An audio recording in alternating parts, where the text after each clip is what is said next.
As the Huskers get ready to go bowling, we have coaching changes, and it's time to introduce you to Nebraska's signees as we recap the early signing period. A new QB, a stack of new receivers, and some big-time defenders coming to Lincoln.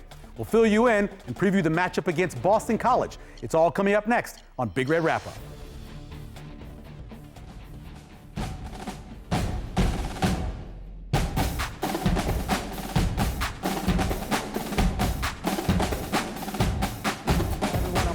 Welcome to Big Red Wrap-Up on Nebraska Public Media. I'm here with former Husker Jay Moore and recruiting expert Sean Callahan. We've got some early news, though. ESPN's Pete Thamels reported that John Butler has been promoted to defensive coordinator, which, of course, obviously is big news. But it's kind of what you felt, right? Because you heard Coach Rule say he wants to keep the system the same. Yes, I agree. In other places he's been, he's always kind of hired from within. Mm-hmm. And this hire was made kind of unexpectedly in the summer because of the departure of Evan Cooper. You thought this was a potential replacement for Tony White if and when he finally took that head coaching job that we thought. Yeah. Now, we didn't expect him to go take a job and go to Florida State, a more lateral move. But we thought, okay, the stars are kind of aligning here with it. And listen, I understand it. You want a guy, Coach Rule wants a guy that has a 3-3-5 experience. He has that here with Nebraska. So not surprised by this hire. And they need to get the hire out quickly because with recruiting, transfer portal stuff, guys want to know what kind of system they're going to be playing in. Yeah, even the Bills ran a slight 3-3-5 as well, so but it's not a surprise, right? No, and it's now official. Nebraska announced the hire about 30 minutes ago with John Butler. That is official. And look, I think if he would have been passed over here, he left the Bills because he was passed over. So I think if you're trying to keep the continuity, the defense was really not the problem. It was the strength of this team. You've got a good core, and now you bring in Phil Snow, who was the guy I think Matt Rule always wanted here from the get-go to be kind of with his defensive coordinator. Yep.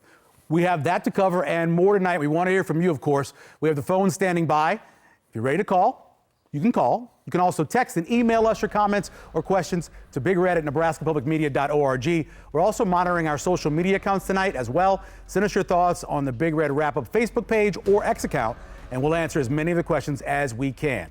Time for our sideline survey. Last week we asked you, what bowl would you prefer to see Nebraska be in? Well, you want to go to Phoenix? You want to go to Nashville? Sorry, you're going to New York.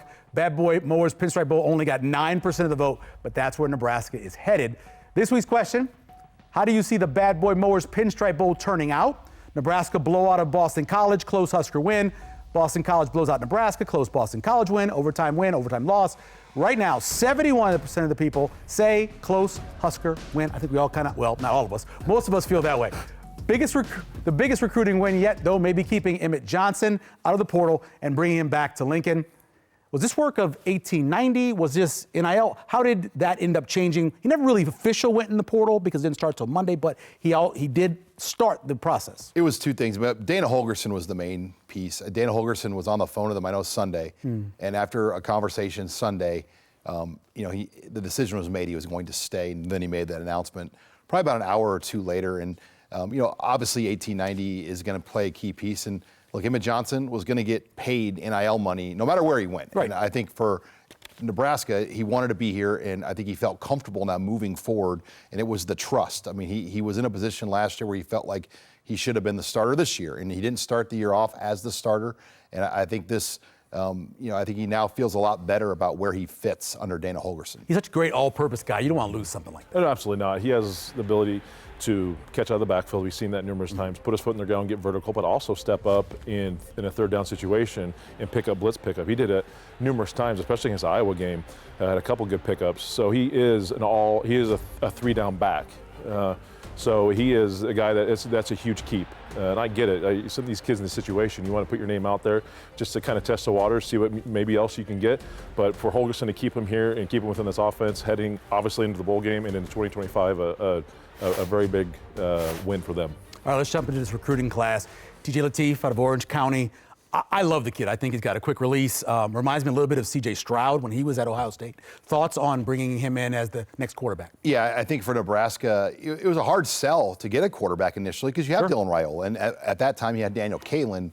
So to get another quality high school quarterback was not easy. TJ Lateef, a four-star, plays against some of the highest competition in the country and obviously within California. So he's pressed and pushed at the highest level. And look, Make every throw. He's going to be walking into an opportune situation at Nebraska because of the quarterback room. Heinrich Haarberg is now playing tight end, and Daniel Kaelin has left the program. Yep, no doubt. Let's jump into our running backs because one of the most decorated running backs in the entire country, Connor Booth, of course, we know what he did at Bishop Neumann, over almost 3,000 yards, 6,000 yards for his career. Do you think of him as a developmental back? The kid's got a big, tough, strong lower body. Yeah, 2,900 plus yards rushing, was recently named the Nebraska Gatorade High School Player of the Year, which that was a tough award. There were a lot of accomplished people that could have got it, but he's proven. He's been a 2-year commit to Nebraska now, wanted to be here. He's going to try to play baseball as well. Where does he fit now? What will his freshman year look like? Obviously, he'll be here ready to roll, and he's been committed for a long time. Reminds me a lot of Arian Foster, who I watched play in high school in Albuquerque. Same kind of lower body, very shifty guy. More speed, though. Jamarian Parker, this was a good get out of Cardinal Ritter, one of the best high schools in the country. And give Keith Williams a lot of credit. Yep. St. Louis, with his connection, they got him on campus in the spring back in March. And I think that was pivotal to build that relationship. He had a really, really good season when you look at what he did. 1,564 yards, 18 touchdowns. Yeah. This past season in St. Louis. And look, with running backs, if they're good, they have a chance to play right away. Yeah, and you want to bring these guys in because much talent as you can around your now sophomore quarterback. Yeah, Nebraska needs to get more explosive in the offense. They've had little pieces here and there. They've had bigger bodies. Nebraska needs to get more explosive to guys that you get the ball in space and go do your thing, right? And that's the kind of the piece of missing. Barney kind of had that element to it. Emmett Johnson kind of brought that element to it, but you need some guys that say, here you go, do your thing, make a couple guys miss, and go hit your head on the goalpost. Yeah, and these two guys could easily be thunder and lightning as we go along. By the way, I like Joe McKnight for a comp for him. Let's get to wide receivers. Cortez Mills, good get for Nebraska, highest rated of the wide receivers. No doubt, and to use an NFL analogy, you kind of have a draft budget, a draft class. Yeah. And this was probably your first round pick when you kind of look how Nebraska had to allocate how they went with their NIL. I mean, they went all in to flip Cortez Mills from Oklahoma, and that was not easy because Oklahoma was not going to let him go. But I think the key piece was Ja'Cory Barney and him are very close. Dylan Raiola was key in this, and obviously Nebraska had the NIL to make all this happen. But there is no doubt, if he stays healthy, he's a day one guy that will play immediately for the Huskers. Watch him high point the ball. DJ Moore is my comp for him. I like him a lot. Isaiah Mozee, let's talk about the flip. Kansas City area.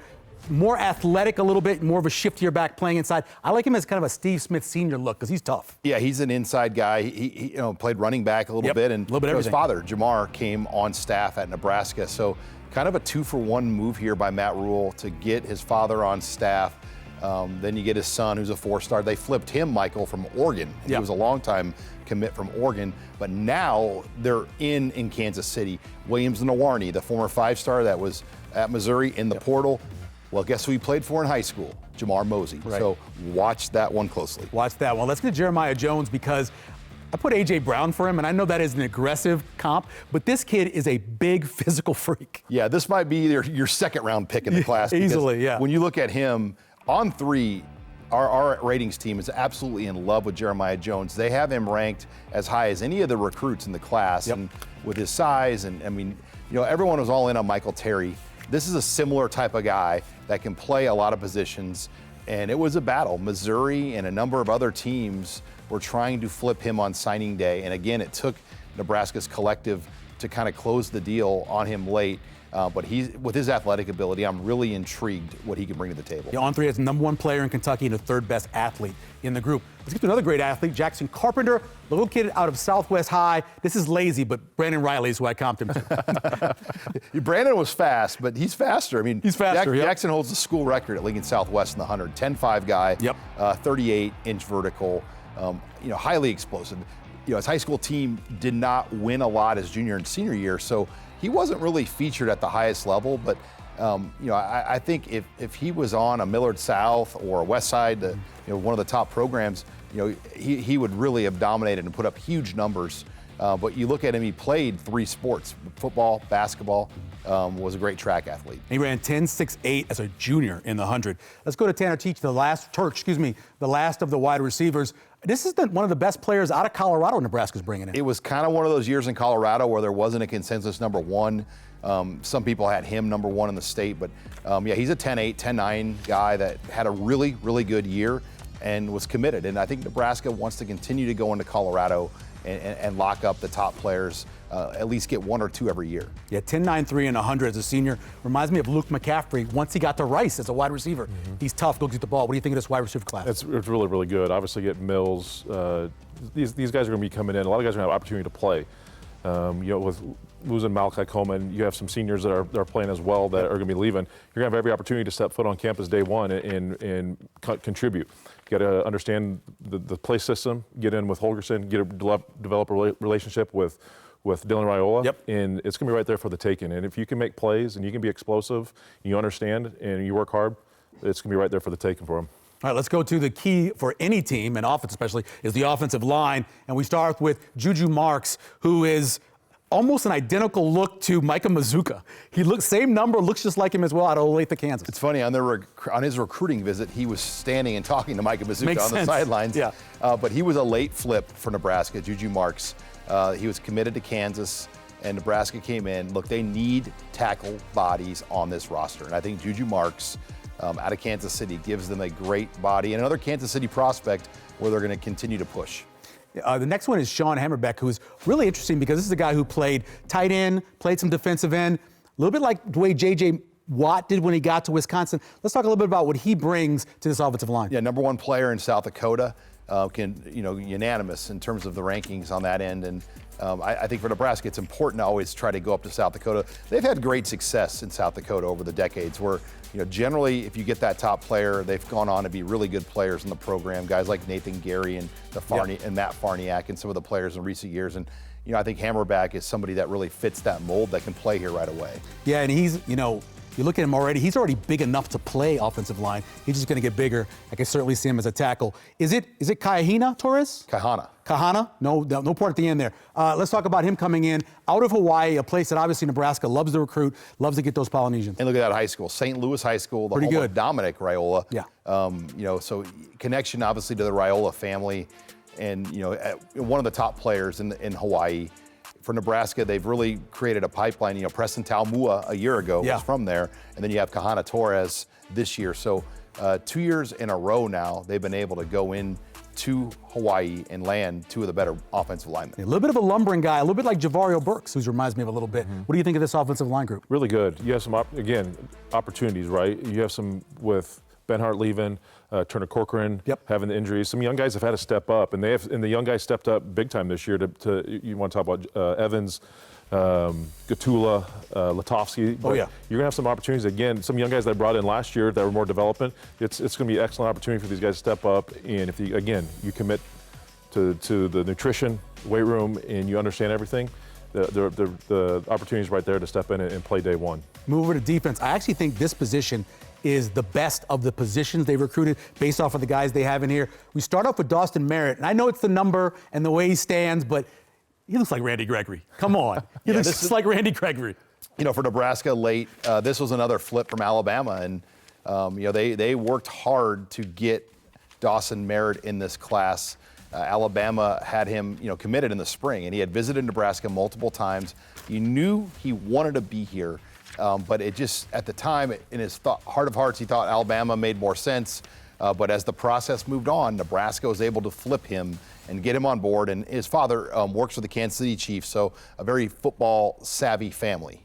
This next one is really interesting out of Galveston, Texas. Malcolm Simpson, right now, more like 6'3", 265 according to Nebraska's numbers on him. Where do you see him fitting? What do you see him growing into if they stay in a 3-3-5? Well, he's a basketball player, too, so he can run, he can move. Yeah.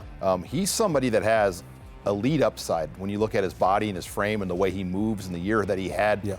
I think he's probably a defensive end type, that can play on the line in the 3-3-5. But how will his body grow once he stops playing basketball? I mean, I believe this summer, he's going to play. He plays AAU basketball. He's played the AAU basketball for his whole life. So once he concentrates just on football, what will that look like? And I apologize for this, a bigger Von Miller. I know he's a Hall of Famer, but still. And then I leave this one up to Sean because Sean knows how to say this D lineman out of North Dakota's name very well. I was on a Fargo TV station. I got verification. It's Pedshock. Pedshock. If you can get that out of that, let me know. Got it, sure. Easy. Easy. But I think for Jay Moore, this is a Jay Moore comp here. Yeah. Cade Pedshock is an animal. At West Fargo, had a humongous year, was without a doubt the #1 player in North Dakota. I think he grows into, though, more of a Baker Steinkuhler. This kid's going to be 280, 290. He's one of the best guys in the class. You can see that body type where he adds 20 pounds. Yeah. And he's still be able to move really well. He's going to be a 3 technique inside, more of a Ty Robinson type of role. Exactly. Instead of I'd say Simpson is more of a Jamari Butler type of role within this 3-3-5. So yeah, he can add some weight and still be athletic. And then of course out of Omaha North, Tyson Terry, who you hope develops into the next polar bear. I know that's what a lot of people think about him on the defensive side. He was an offensive line as well. What do you think of Tyson And look, Terry? they're the same size in high school. You think, oh, Nash is, no. 6'3", 305. Nash had to be 285 because he wrestled 285. Well, guess what? Tyson Terry's a 285 guy. He wrestles that. He's going for his 4th title. You won't find too many kids tougher than Tyson Terry. Oh, yeah. And this is a true North Omaha family, and they just bleed toughness when you're around the Terrys and get to know them. Yeah. And, I've known the brothers and his father, and Tyson is cut out of that same cloth. First freshman to win the heavyweight as a freshman in Class A ever. Tells you what he is as a wrestler. What do you think about overall this defensive line and this class? I see a lot of tremendous upside. I see guys who can come in here, and again, with the departures of Ty Nash, Keona Davis, Jamari Butler, I know Princewell as well. I'm not going to try to Umanyalan, butcher his last name. There's, again, opportunity. Again, you got to come in with the right mentality, and opportunities are there. If you want to fully understand the system. In the 3-3-5, it's going to be interesting to see putting these younger guys in these scenarios because there's so many positions you play. You can play a 5 technique, a 3 technique. So it's hard to fully grasp all that. But if you're willing to learn and get better, it's going to be there for the taking. I said D-line. What do you think is the strongest of the positions in terms of recruiting? I mean, wide receiver with the Mills, and the late stuff that they got done there. I think you'd have to make a case for wide receiver, but defensive line as well. I mean, those are, to me, the two that jump out and what they're going to be able to get. I think what Sean said about T.J. Lateef coming in here, you have to have the right attitude. You know that you're probably sitting for 2 years. But if you do everything right, you could be the starter when Dylan leaves. Absolutely. You look at that because Dylan's here for at least 2 more years. You do have to have the right mentality, and I think that's been preached to him since day one. It's like, hey, you're not going to, unless something happens to Dylan, knock on wood, that you're going to have to sit and you're going to learn. But sometimes that's okay for kids, but that's a hard thing to understand and grasp. But like you said, Michael, you have to have the attitude and understanding that I'm not going to come in here. But it can be good too because you don't have the pressure put on you. You can learn, you can develop, you can sit in meetings and learn from Holgorsen and learn from Dylan and grasp everything and really develop the mental aspect of it too, and not be put right onto the limelight like Dylan was so early, and just kind of sit back and say, I'm just going to learn, I'm going to develop, and when my time is called, I'm going to be ready. One of the sneaky reasons why Nebraska became what Nebraska did in the early 90s were those local recruiting classes, especially in Omaha. You got some good players come out of Omaha this year. Yeah, when you look at this class of talent in the Omaha and Lincoln area, but particularly Omaha, it's as deep as you're going to see in terms of the number of guys that signed with Power 4 schools. And Nebraska got almost all of them. Obviously, Lofton went to Florida State, and then they lost one to Stanford in there. But I think to do what they did, it's not easy. I mean, you look at other states around the country to lock all your local talent down. Iowa has a hard time doing it in Iowa, and Kansas obviously can't do it in Kansas. Colorado can't do it for Colorado sure. doesn't take anybody. Yeah. But I think for what Nebraska did, especially the last 2 years in state, it is not easy to do, and give Matt Rule and his staff credit. They've really emphasized locking down the top in-state players. Yeah, and we haven't talked to him yet. We will after this, but even talking about, having the #1 linebacker essentially in the country with the Butkus Award winner. Yeah, Christian Jones is going to join us here on set, and was named the high school Butkus Award winner over some very good players around high school football. And he's the #1 prospect in the state of Nebraska and the consensus rankings, and and what he's done, and he's what he's done as a freshman. I mean, he was offered by a lot of Power 5 programs after his freshman year.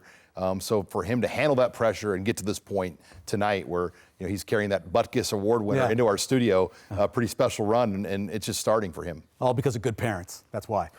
Coming up, the defense off-ball recruits with special guests in studio, Christian Jones and Caden Vermas. They'll be joining us. But first, let's check in with Ian Vosberg to ask for your help for Nebraska Public Media coming up. Thanks, Michael. It's member drive time. And we want to thank you for being a loyal viewer and supporter of Big Red Wrap-Up. Your donations makes this and our other programs possible. So this is your reminder to become a member or renew your membership. Call 1-800-989-8236 or go online to nebraskapublicmedia.org/donate. And we'll thank you with one of these sports gifts. When you donate $25 a month, that's a one-time donation of $300. We'll thank you with the autographed football by Coach Tom Osborne. Coach Osborne was the Huskers head coach for 25 seasons and led Nebraska to 3 national championships. This is the perfect and necessary addition to your collection, or you can give it as a gift for that Husker fan in your life. Or when you make your donation of $150, that's a $12.50 a month donation. We'll thank you with the Nebraska Public Media vest that I'm wearing. It's soft, mid-weight fleece vest with zippered pockets. It's available in both men's and women's sizes, so it's perfect for everyone, whether you're tailgating or going to a Husker sporting event. Plus, you'll be sharing your support for Nebraska Public Media at the same time. It's great to be here on Big Red Wrap-Up today to learn all about the upcoming seasons, all the recruits coming in, and to see what the future is looking like. And thank you to those of you who have already made your financial support of Nebraska Public Media. We love to hear your comments. You know that this is the home for Nebraska sports, whether it's Husker volleyball, softball, baseball, or any number of high school championships we cover. Your donations are what makes them all possible. We love Nebraska too. That's why we share the games with you. And that's why Big Red Wrap-Up is here each week to take you inside the game. Please follow those who have already put in their share and make your own donation to Nebraska Public Media. Call 800-989-8236 or go online to nebraskapublicmedia.org/donate. And because you love the Huskers, you're going to love this thank you gift. It's the Tom Osborne football when you donate $25 a month as a Sustaining Star member. That's $300 with a one-time gift.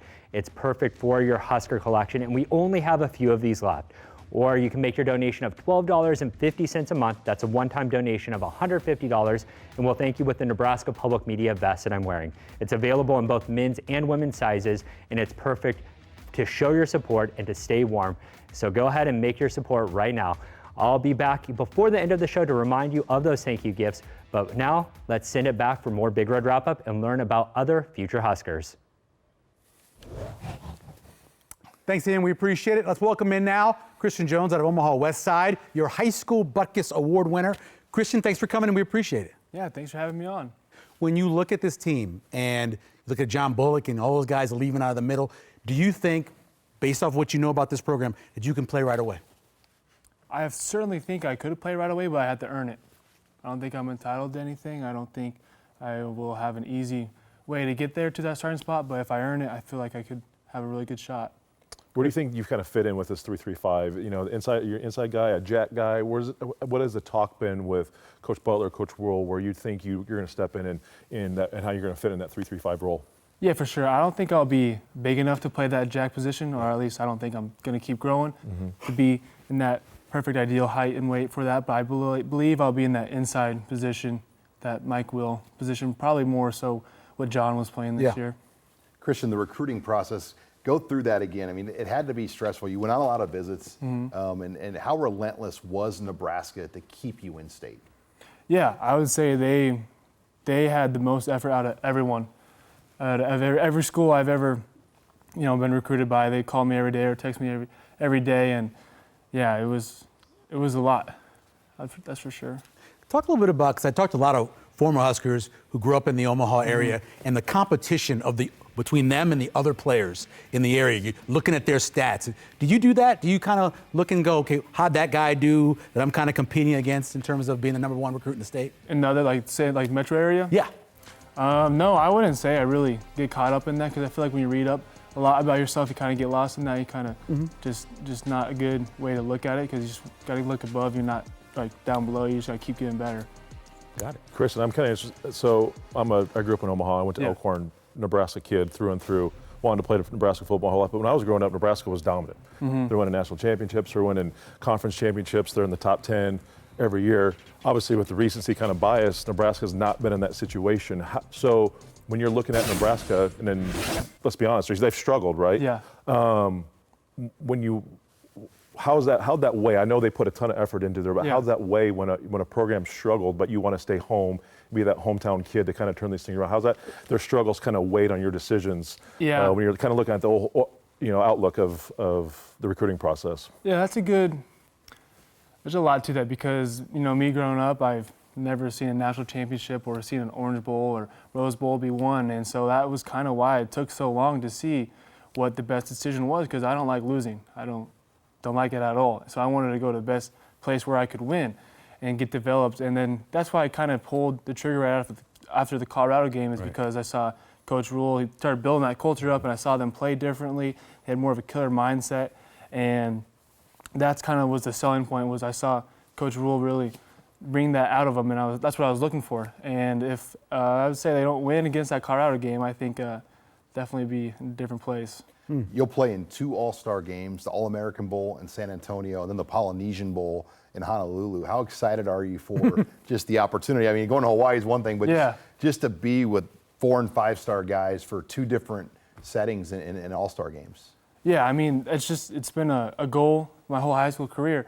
And I think the best part about it is not, all the cool gear and stuff. I think it's just the elite mindsets. Because, that those people you're going to meet, you're going to know them for the rest of your life, and they're going to be playing in the NFL, or someone's going to be a CEO somewhere. So I think just meeting all those dudes with those elite mindsets, I think that's kind of the best part about it, is not just playing in it, it's just meeting those hardcore dudes. Christian Jones joining us from Omaha West Side. Let's talk about that trophy.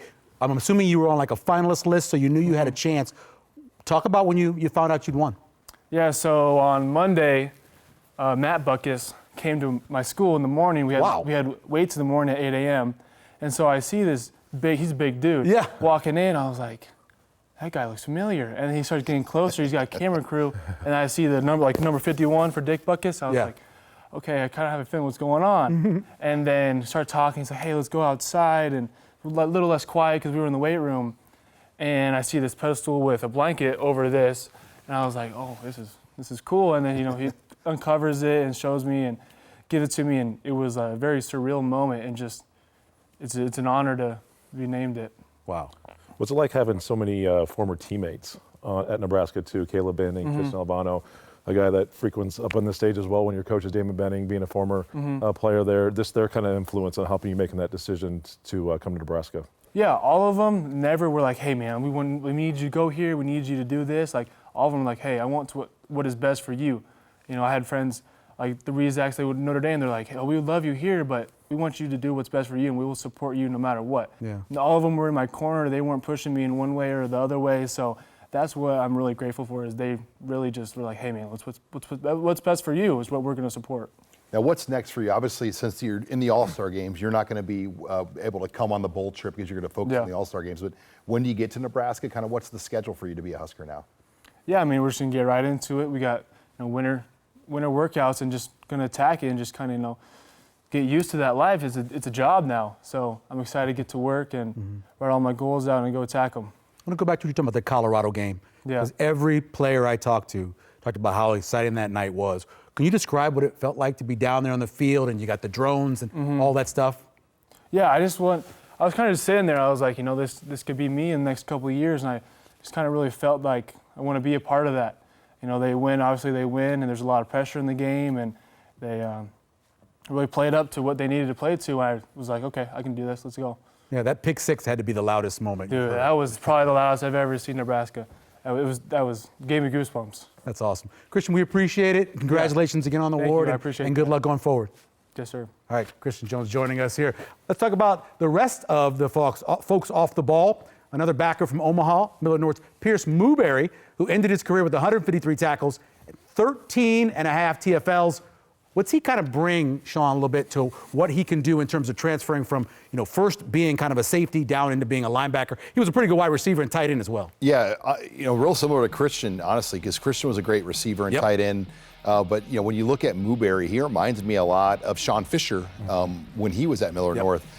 Fred Petito in the previous regime always liked his best guy as that single high safety to kind of roam. And then as the coaching change happened, they moved him into the box as a second-level linebacker. And just his length, his upside, Pierce is one of the more intriguing prospects in the state, I think, because he's got so much upside to keep growing and developing. Same side as Luke Gifford come out of high school, too. Let's get to Bryson Weber, defensive backfield. Weber's the sole corner in the class, Missouri City, Texas. Good area, a lot of talent in that area. Talk about him and what he brings to the cornerback position. Doesn't give up catches, I know that. And it was a challenge to hold on to him because Evan Cooper initially landed him, and then he left the program. And John Butler was able to kind of step in and lock that one up once he took over as the secondary coach. But TCU was the other major player there. You love the length. I mean, when you see 6'2.5" as a corner, that gives you a lot of advantages. He only gave up one catch over the last 2 years, which is crazy to think about it. Pierre Desir is kind of my comp. He played for the Browns. Very similar type of guy. A lot of length in the arms, too. Last but not least, let's get to Caden Vermas joining us here on the set. Of course, how are you doing? Thanks for coming on and spending some time with us. I'm doing phenomenal. Appreciate you for having me out here. Millard North has always been a legendary program, but you had a chance to go through really a changing of the guard. Can you talk about how that was for you guys going from, of course, legendary Fred Petito to what you guys ended up becoming? It was definitely a lot different, obviously, because you go from the wing bone, right, to like spread offense and everything. We went from a single high, man up on defense every play, kind of like a cover 1, cover 0 type thing, to a kind of more a cover 2, cover 4 look every time. And then we also implemented the 3-3-5 in there.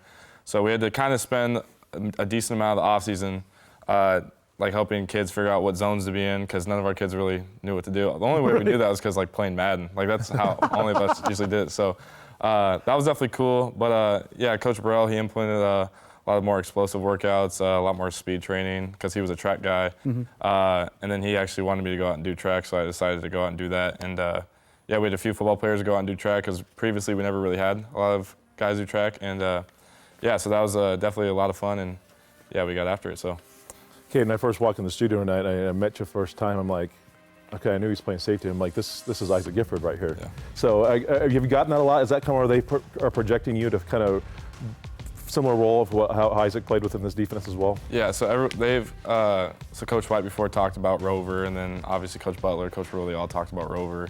I told them I could play anywhere they want me to. I said I could even punt return if they need me to, or kick return. But yeah, Rover's definitely the spot they're looking at on defense. They said they're trying to keep me at my same weight and then maybe bulk me up a little bit when I get here just to kind of stay in that area and stay fast, because they want me to obviously be able to cover and stuff like that.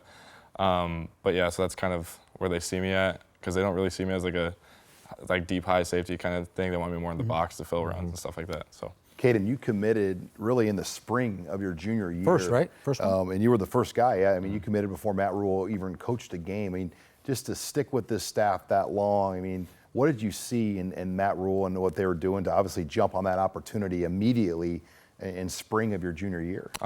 So I had a lot of belief in Coach Rule, because the whole staff was NFL guys. And I said, this is the staff that can get you to the NFL. I mean, obviously, you talked about other schools recruiting me. Like, obviously, you have the Iowas, right? And they have Phil Parker, who's got all those guys in the NFL, right? And I said, well, I was like, okay, I see that, but I was like, I bleed red. I tell everybody that. And I was like, I can't leave here. So I sat down with my parents. I said, I know it'd be early, but I said, this would be a good idea. I said, let's just commit right now. I said, I believe in what they're doing. I said, everything they're telling me. My first interaction was with Coach Rule. I literally hadn't met the guy once. He sat down with me for 20 minutes, talked with my family and I. So that was definitely a cool moment. Meeting the whole staff and everything like that, new recruits, like, it definitely felt like it was right. And I was like, even if I'm first or the last commit, I said, honestly, like, no matter what, this is where I'll end up playing. So I was like, why not just be the first guy? So, yeah. Caden Vermas joining us from Millard North. My comp for you, you're a little bit taller, but Jim Leonard, you are a ball hawk. I know you think you can intercept a lot of balls, because I've seen you on offense. Sorry. What's your feel in terms of the transition? How long you think it'll take to where you can get on the field and play? Honestly, like I've talked about, I've asked Coach Burrow, I said, what do you think the fastest way on? He said special teams, Special right? teams, yeah. And so definitely they'll look at that first. And then, I don't know, I'm going to try and get on the field as fast as I possibly can. But that's all up to them at the end of the day. But I'm going to do everything I can. I'll work as hard as I can, try to be the hardest worker in the room, obviously, and just learn everything I can throughout the whole system. Yeah, Caden, obviously you played both ways in high school. Now just having that mentality about you just got to focus on one side of the ball. Sure. How much are you looking forward to just now worrying about that defensive side and really deep diving into the fine intricacies of everything and how what offense you're trying to do to you and try to be your best player within that 3-3-5 defense? It'll definitely be a lot better because obviously it takes your mindset to just focus on just one sort of thing of assignments. Like high school was like, all right, I got to know, like obviously I was kick return, so I was like, I got to know kick coverage. Yeah. And then I was like, okay, defense, I got to know what zone I'm in, blah, blah, blah. And then offense, I could be like, all right, now I got to run an angle route. And it's like, you're all over the place and stuff like that. But you obviously remember over time because you practice it. But just doing defense will be a blessing because I'm like, I can focus on one thing in the off season because off season I was kind of focusing on a lot of things, and now I can just solely focus on one thing. And then the biggest thing, I keep it real with everyone, like the cardio will be a lot better because I'm like going both sides. I was like, it's just hard. Like our Pap South game, I go 99 yards on a touchdown, and then 2 plays later I'm back in on defense, and then we get a stop and I got to go back on punt return. I'm just like, dude, I was like, I'm tired, but it was cool. But I'm excited and it'll be a lot of fun. So yeah. Now, what is the move-in day again for the early enrollee for you guys? Are you talking about when we move in or the bowl game? Are you going to the bowl, right? Yeah, so bowl game, trying to figure out finals right now at school. So it's either the 18th or 21st. And then the real moving date was like January 11th because we have a team meeting the 12th. So. But you're going to be a part of the bowl trip. How exciting. Do you guys still go on the trip? Is that the plan? Yeah, we'll go on the trip. I mentioned this to you guys, but I talked to my parents. I don't know if they'll be able to make it, so I still be like Home Alone too. Yeah, you we go. lost in New York, so that'll be a lot of fun. But yeah. That hotel's right down in Midtown. be a lot of fun. So how old do you think you'll have to be when you can start outlifting your dad? Never. Depends. If we're squatting, probably right now I can. Oh, okay. Because he hasn't squatted in a while because he's obviously getting the old man syndrome where it's a back issue. And knees, But, yeah. Hey, I'm right here too. Yeah, yeah. But there's On no the bench? His bench, I don't know. He says max ever was like 410. Whoa. So I'll have to. But right now I think he's like 3 plates, something like that. He's lean. Yeah. Well, so- he's a power lifter. Yeah. I'd say probably next fall, hopefully, because honestly I'm going to try and bulk up a little You got bit. to be able to move still. Yeah, You don't want that's to the get too plan. big. But you always talk about recruiting. They want to see your parents, right? They want to see your dad. His dad walks in like, okay, sign him. It's always funny too because there's some Twitter comments I see where it's like me and my dad, and then everyone's like, "Does your dad still have a little bit of eligibility left?" I'm like, "Yeah, we'll offer him right now." So yeah. That's awesome. And the feeling of this class you're in. I know you guys, this 2025 class, really tight already. Can you talk a little bit about that? Yeah, so we have a group chat, everything, we talk all the time. I'm close to every guy in the group. Obviously, I grew up with Pierce, so that was my biggest home run, I feel like, with all the guys that I try to get in the class, especially, because for the longest time, it was just me, Connor, and Tyson. Then we had CJ Simon, and he decommitted, so it was hard because we were trying to get kids left and right, but the spring evaluation period last year, I think, is when we started to ramp up a little bit. So that was definitely a good feeling when that happened. But yeah, we're all super tight. We're excited to get here too. Like that's the biggest thing. We want to change the culture and bring in like a winning mindset and stuff like that because we want to win those one possession games and stuff like that. Everybody talks about. So that'll be a lot of fun too, and I'm excited to move in with all the boys. So yeah. Nice. I'm always curious when you have these group chats and you have maybe other guys who are thinking about coming. They let you in to know like, hey, I'm going to commit. I'm silent right now, but don't let the air out of the bag here. What are those conversations like? So that's actually funny you say that because most of our tweets where I've posted a video of Tyreek Hill doing a flip the other day. That was for Cortez Mills, and then everyone. It's kind of funny. Christian actually said it. He said we have the ability to troll the whole state of Nebraska if we want to with Twitter.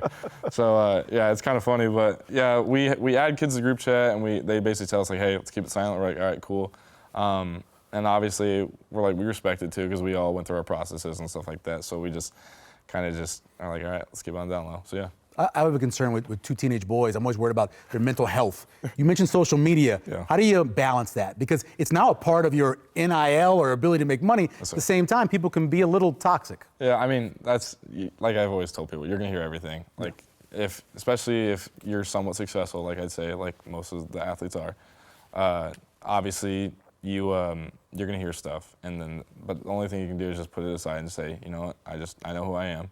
And then you can just move forward day by day, work as hard as you do. No doubt. Hey, Caden, we appreciate it.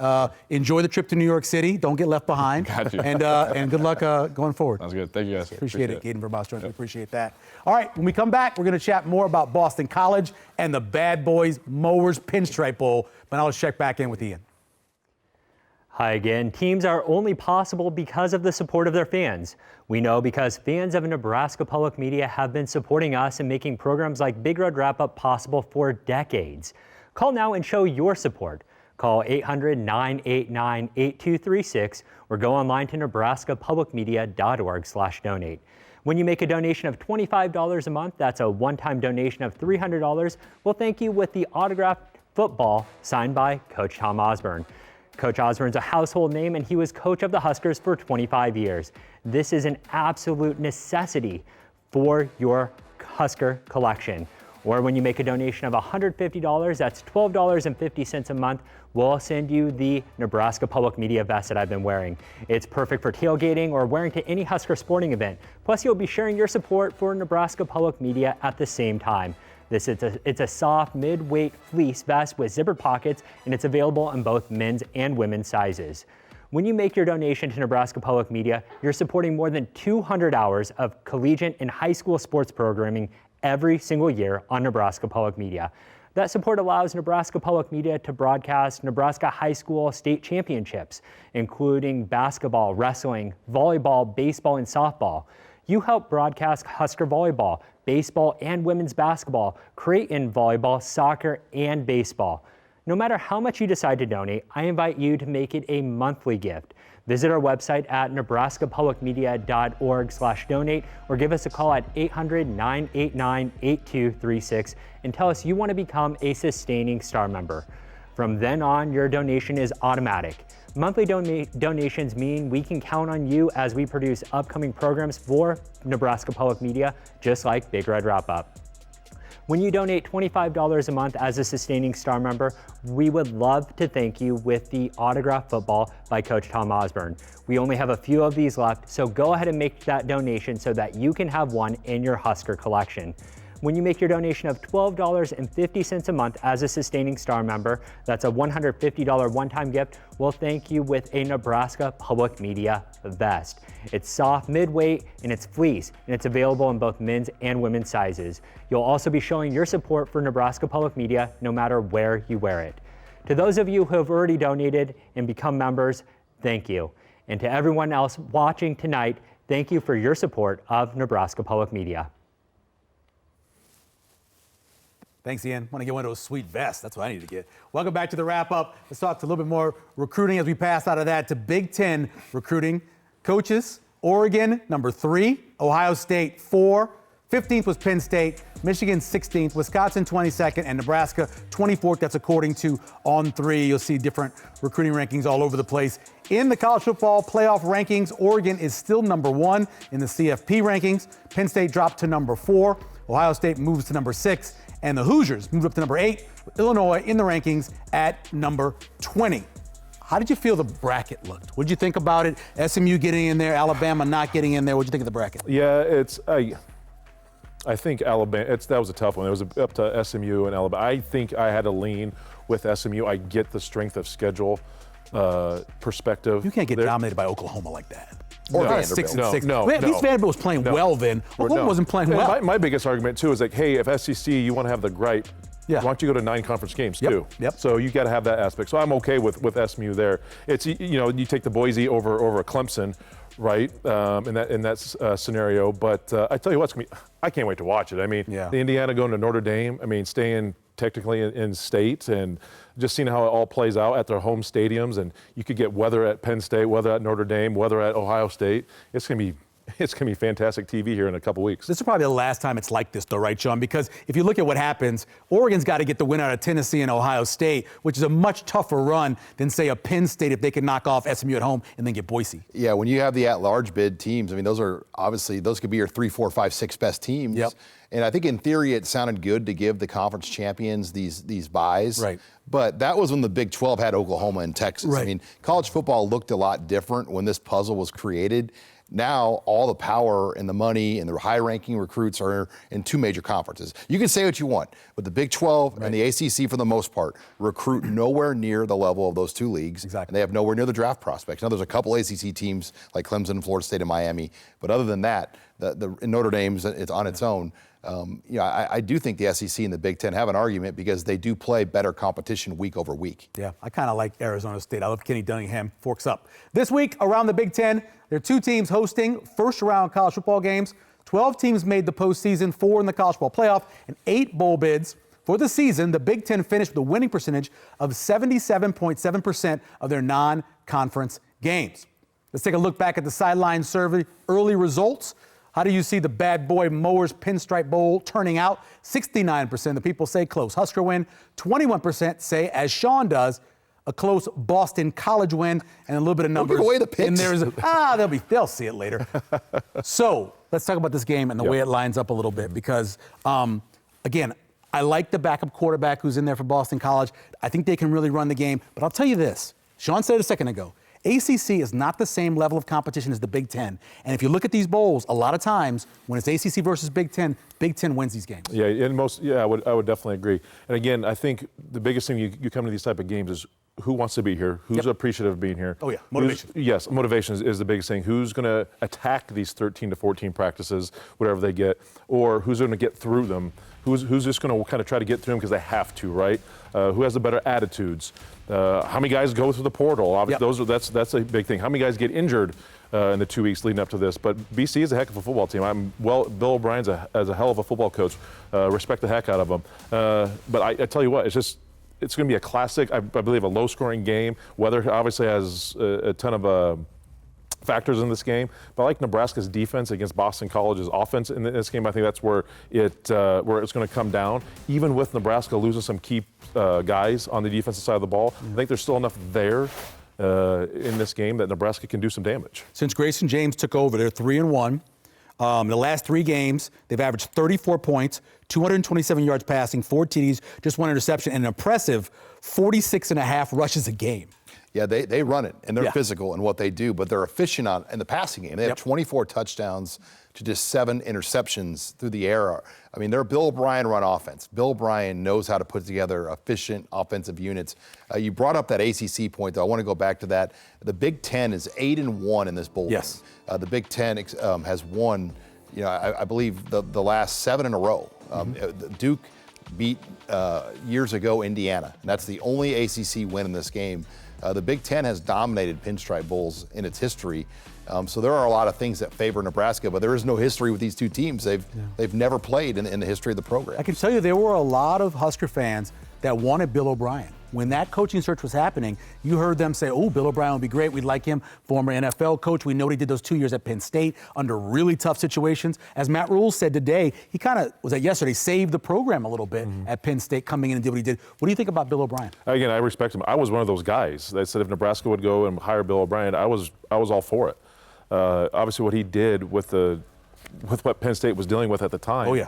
With the loss of scholarships and it was almost a death penalty essentially what they were dealing with for those years, and he was successful. Develops guys, a great offensive mind. They had tight ends coming out of those couple of years that are now playing in the NFL. So his mindset, been with the Patriots, he's been with Alabama. So a well-respected coach within NFL and college, and he's going to take Boston College to some uncharted territory, I think, with that football program. So let's talk a little portal. What do you think Nebraska, obviously long snapper, but what else do you see them targeting, and wide receiver? What do you see them targeting? Yeah, wide receiver and linebacker are the 2 early priority positions we've seen Nebraska go after. Dane Key is a receiver at Kentucky, and Dykeel Shorts coached him. I expect him to visit campus probably this week.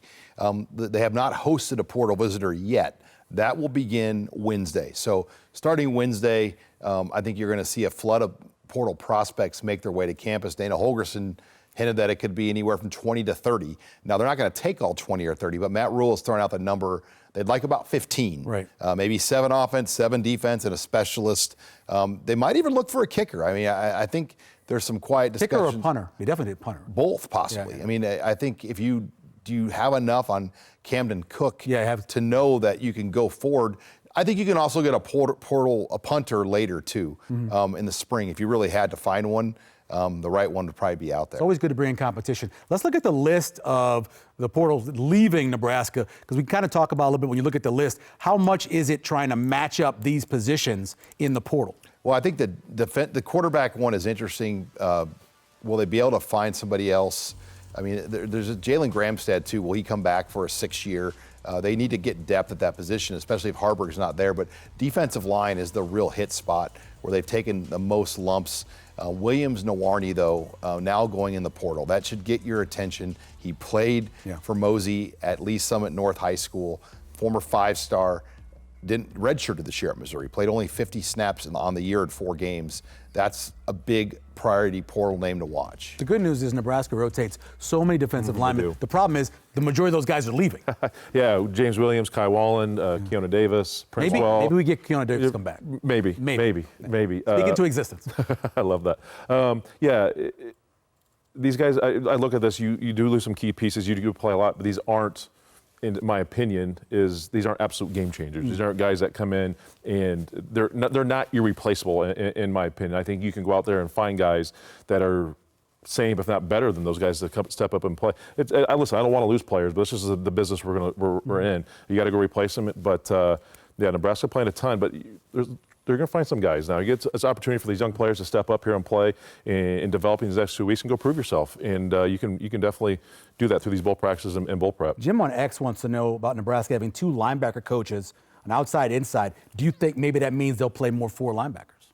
Well, it's 2 vastly different positions. So like I played it's edge. So I played in a 3-4 in the NFL. Right.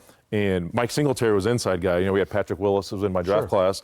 And then we had Jason Tarver, who was our outside guy. He was well-respected mine. He was defensive coordinator at Stanford for a while with Harbaugh as well. So you have to. It's completely. It's that edge spot that they call it the jack. Yeah. That's you're a stand-up defensive end essentially. They had an outside linebackers coach too. It just wasn't as. I mean, they had a full-time guy. He followed Tony White to Florida State. Gotcha. So yeah, it's just vastly different. So you have to have 2, because it's not apples to apples. It's now definitely apples to oranges. Is going to be coaching the edge. Simpson will take over for Jack Potenza. Yeah. Let's talk about the secondary though. The question is also, do you think they'll hire a cornerback coach if Butler's going to stay with the safeties, or do you think maybe somebody else helps out there? Yeah, that's a great question because if you play a 3-3-5, that's 5 of your guys on the 11 starting positions. So you need ideally 2 people back there, and will Phil Snow, will John Butler. I mean, I think with the rules now, you can be pretty creative in adding bodies. Nebraska lost 2 coaches essentially this week, and they're going to have 3 more added in that they added in today.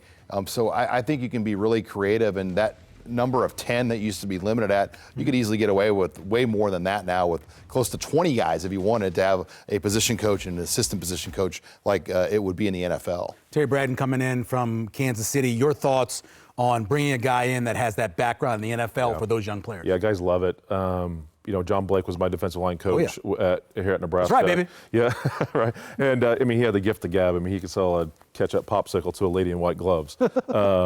And he spent all the time with the Cowboys with Switzer. Yeah. Obviously, he played for Switzer at Oklahoma in those days.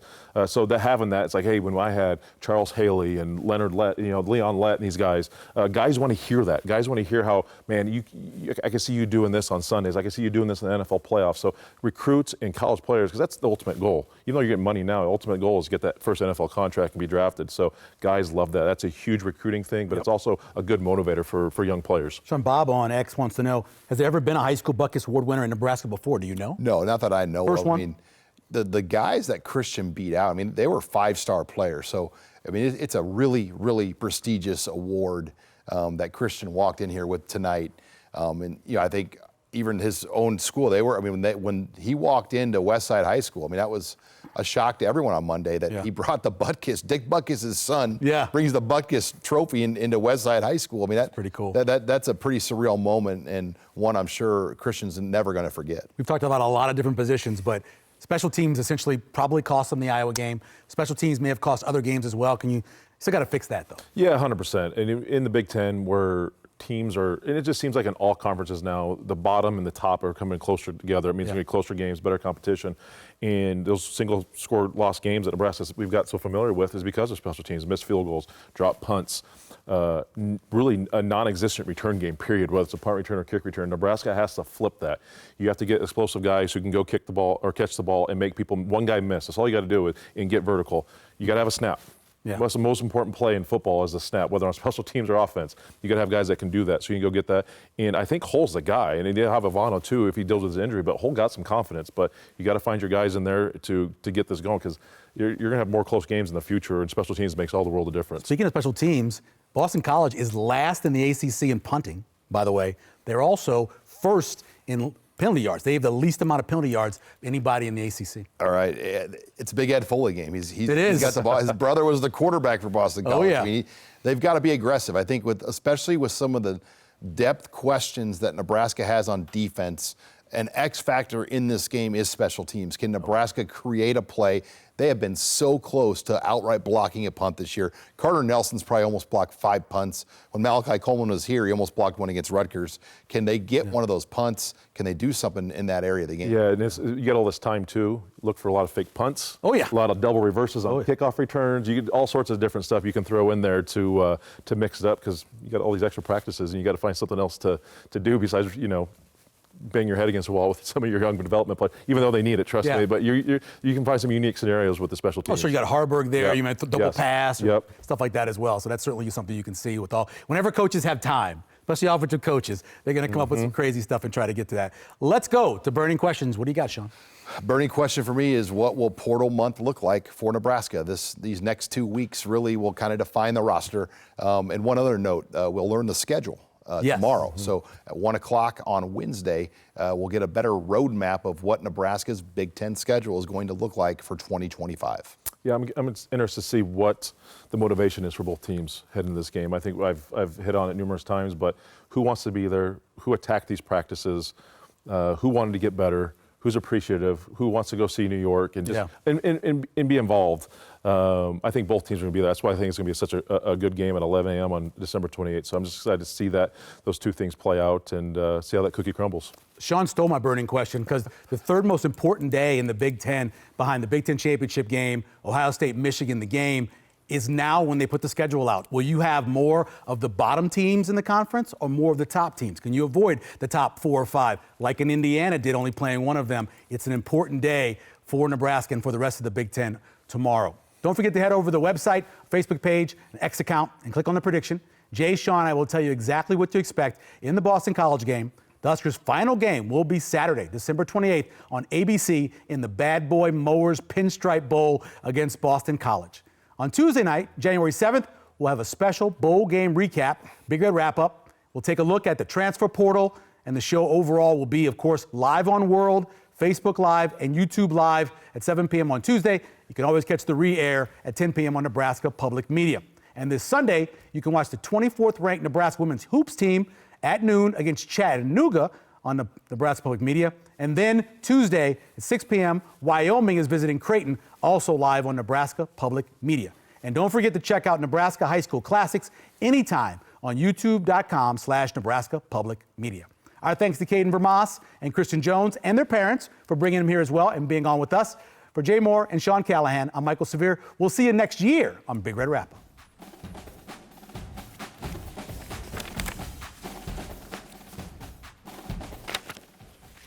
I forgot we had a January 7th and a February.